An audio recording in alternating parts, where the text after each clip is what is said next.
Picture this. It's September of 1995, and a young 28-year-old man by the name of Pierre is sitting in his living room putting the final coding touches on his personal website.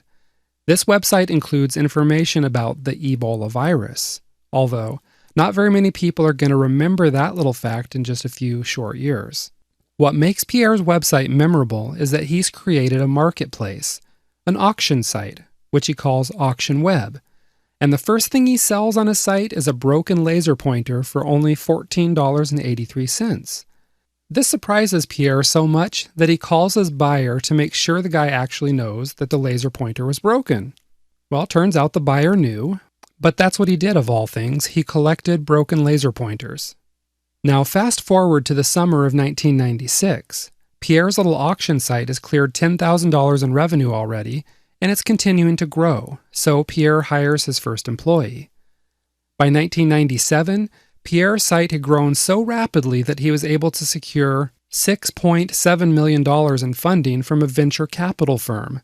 And this was right around the time that Pierre Omidyar's Auction Web site was renamed to eBay. Now, I probably don't have to tell you the rest of the story, because unless you're living under a rock, you're well aware that eBay is a large, matter of fact, huge, profitable, and extremely successful business. It was all started by one guy brainstorming an idea in his living room, though. Some people might think that eBay was just some weird kind of fluke of a company that started with a little idea and blossomed into a successful business. But if you look around, you're going to see plenty of these kind of success stories. Think about Dell Computers, which was started by a college kid in a dorm room. Or what about Google, which was originally housed in the founder's garage? Or even Starbucks Coffee. That business was started by 3 friends who all chipped in about $1,300 each. Not much money. They modeled their first store after another successful coffee house.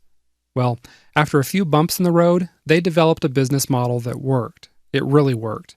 And Starbucks became a worldwide brand. And the stories go on, with companies you know such as Apple, Whole Foods, Amazon, and even Coors Beer. But the best part is that for every well-known business that started small and grew big, there are probably hundreds of stories from successful individuals who are doing the same thing. Now I know these examples are of massive billion-dollar-plus companies, but think of it.